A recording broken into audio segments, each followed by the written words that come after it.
Hello সবাইকে, ইতি তোমার ইন্দিরা আরও একটি ব্লগে সবাইকে অনেক অনেক শুভেচ্ছা জানাই।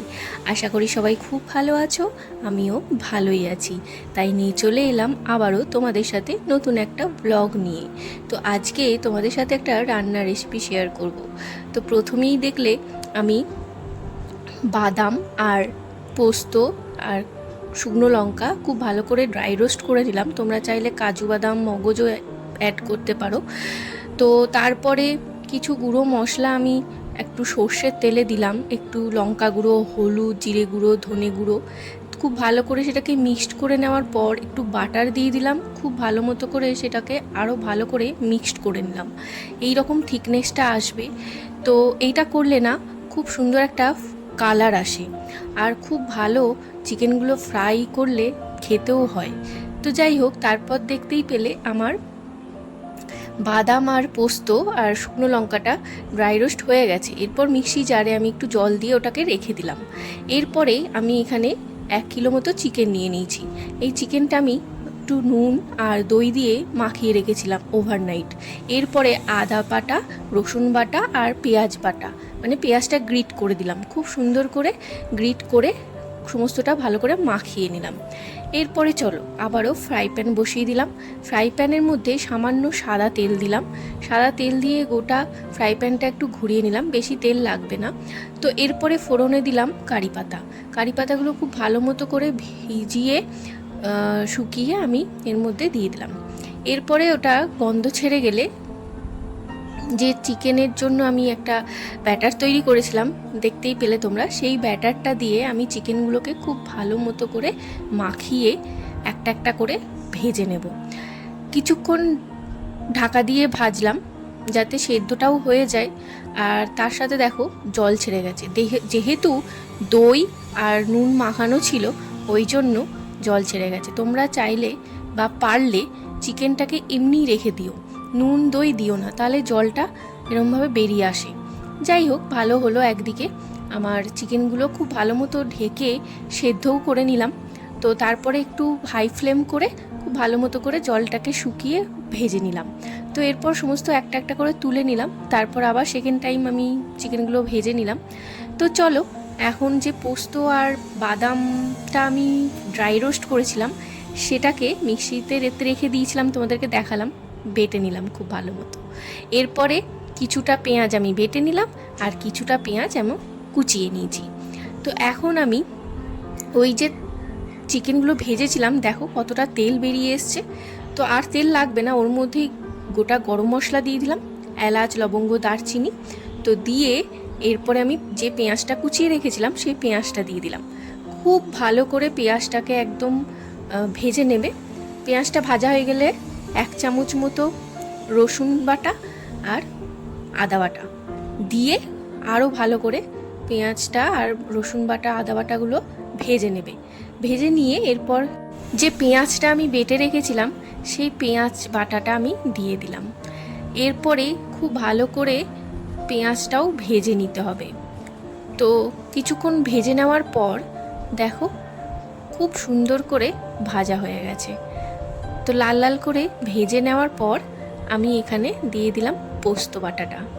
ফাইনালি পোস্ত বাটা দিয়ে আবারও খুব ভালো মতো করে পোস্তর কাঁচা গন্ধটা যাতে চলে যায় আর বাদামের কাঁচা গন্ধটা যাতে চলে যায় ততক্ষণ পর্যন্ত খুব ভালো মতো কষিয়ে নেবে। কষিয়ে নেওয়ার পর কিছুক্ষণ পর আমি জল দিয়ে দিয়েছিলাম। তারপরে আবারও বেশ খানিকক্ষণ কষিয়ে নিয়েছি, যতক্ষণ না কাঁচা গন্ধটা গেছে ততক্ষণ আমি কষিয়ে নিয়েছি। এরপরে কিছুক্ষণ নেড়ে চেড়ে নিয়ে এখন এখানে আমি দিয়ে দিলাম দুধ। তোমরা চাইলে এখানে ফ্রেশ ক্রিমও অ্যাড করতে পারো, ঠিক আছে? ফ্রেশ ক্রিম অ্যাড করলেও খুব ভালো টেস্ট হবে আর দুধ দিলেও খুব ভালো টেস্ট হবে। অ্যাকচুয়ালি এইটার রেসিপিটার নাম হচ্ছে চিকেন টিক্কা মালাই মশলা। তো চলো যে চিকেনগুলো ভেজে রেখেছিলাম সেগুলোকে এরপর দিয়ে দেব। তার আগে সায়ন্ত কি বলছে সেটা একবার শুনে নাও। আসলে সেরকম কিছু না, এই রান্নাটা নাকি ও করছে। এত সুন্দর একটা রান্না ওর ক্রেডিটে হচ্ছে নাকি, সেটাই ও বলতে চাইছে।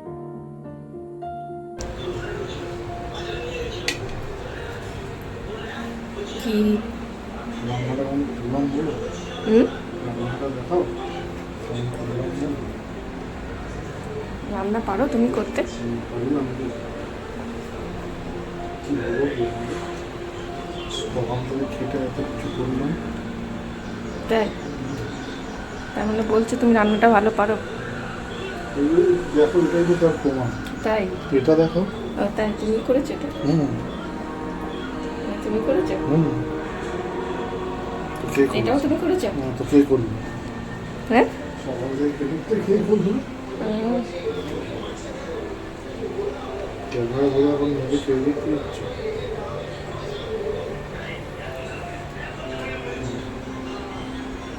খুন্তি দেখা নাড়া কোনো স্টাইলেই বোঝা যাচ্ছে যে কে কেমন রান্না করতে পারে। খুব সুন্দর। যাক, তাহলে আজ তোমার রেসিপি রান্না খাবো। কী রেসিপি বানাচ্ছ এটা? এখানেই তো ধরা পড়ে গেল যে রান্নাটা ঠিক কী হচ্ছে। ও আচ্ছা আচ্ছা, শেফরা তো এক চান্সে বলে।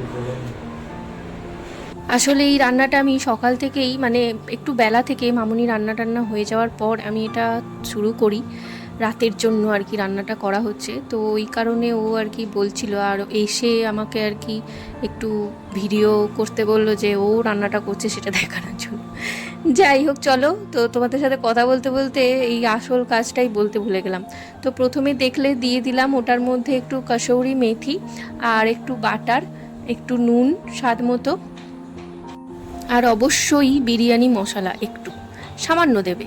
তো তারপরে সমস্তটা খুব ভালো মতো করে কষিয়ে নিয়ে দেখো তেল বাটার সমস্ত আলাদা আলাদা হয়ে গেছে। তারপর সায়ন্তকে একটু টেস্ট করালাম, তো বললো একটু চিনি দিতে হবে, তো একটু সামান্য জাস্ট টেস্টটাকে অ্যাডজাস্ট করার জন্য চিনি দিলাম। এরপরে যে চিকেনগুলো ভেজে রেখেছিলাম সেইগুলো একটা একটা করে দিয়ে দিলাম। তো দিয়ে দেওয়ার পর যে এক্সট্রা যে অয়েলটা বেরিয়েছিল আর যে কারি পাতাগুলো ছিল ফ্রাই করা সেগুলোকেও দিয়ে দিলাম চেঁচে। এরপরে খুব সুন্দর করে হালকাভাবে নেড়েচেড়ে নিতে হবে। তো নেড়েচেড়ে নেওয়ার পর আর একটু কিছুক্ষণ রেখে তারপরে দিয়ে দেবে পরিমাণ মতো জল। জলটা পরিমাণ মতো দেবে যতক্ষণ না তোমার সেদ্ধ হবে, আর যতটা তোমাদের গ্রেভি লাগবে ঠিক ততটা মতোই। যাই হোক, আমার রান্নাটা তো রেডি হয়ে গেছে, তো কিছুক্ষণ ফুটিয়ে নেব গ্রেভিটা যাতে একটু থকথকে মতো হয়। তো দেখো পুরো আমার মানে বাটার তেল সমস্ত একদম আলাদা হয়ে গেছে। এতেই বোঝা যাচ্ছে খুব ভালো মতো করে রান্নাটা রেডি হয়ে গেছে। তো মানে কি বলবো, জিভে জল আসার মতো একটা রেসিপি। অবশ্যই ঝটপট করে তোমরা এই রেসিপিটা ট্রাই করো আর আমাকে জানাও যে তোমাদের কেমন লাগলো রেসিপিটা। তো যাই হোক, চলো, আজকে রাতের মতো ডিনার তো রেডি। এর সাথে এটার সাথে পরোটা, রুটি, লাচ্চা পরোটা, ভাত, পোলাও সব রকম দিয়ে খেতে পারবে। যাই হোক, চলো, এখন তো রান্না রেডি। এরপরে চা করে নিয়ে আমি আর সায়ন্ত এই যে বসে পড়লাম চা খেতে। এরপরে একটু ম্যাগি বানাবো, তারপর সন্ধে দিয়ে একটু বেরোবো। তো চলো, এখন এই যে ম্যাগি বানানোও কমপ্লিট হয়ে গেছে, আর এটা খেয়েই আমি আর সায়ন্ত একটু নিচে যাব। ও বাবা, দেখো, দুদিন আগে বৃষ্টি পড়ছিল, এখন আবার সুন্দর গোধূলি বেলা, এত সুন্দর লাগছে ওয়েদারটা, তোমাদেরকে কি বলবো, দেখতে অসাধারণ লাগছে। তাই ভাবলাম তোমাদের সাথেও একটু শেয়ার করি। যাই হোক, সন্ধে টন্ধে দিয়ে এই যে নিচে এসেছি, একটু খানিক্ষণ বসবো, নিজেদের মতো একটু গল্প করব, একটু সময় কাটাবো, তারপরে কোল্ড ড্রিঙ্কস নিয়ে আবার বাড়ি যেতে হবে, ঘরে যেতে হবে, সরি, আমরা তো ঘরের সামনেই রয়েছি, সোসাইটির মধ্যেই রয়েছি, ঘরে যেতে হবে। আজকে তো সুন্দর ডিনার আছে, একটু কোল্ড ড্রিঙ্কস নেব, কোল্ড ড্রিঙ্কস নিয়ে রাতের ডিনারটা আজকে সেরে ফেলবো। তো তোমাদের কেমন লাগলো ভিডিওটা জানিয়ে, অবশ্যই ভালো লাগলে লাইক কমেন্ট শেয়ার করো। সবাই খুব ভালো থেকো, সুস্থ থেকো, সাবধানে থেকো। দেখা হবে খুব তাড়াতাড়ি পরের একটা নতুন ব্লগ নিয়ে।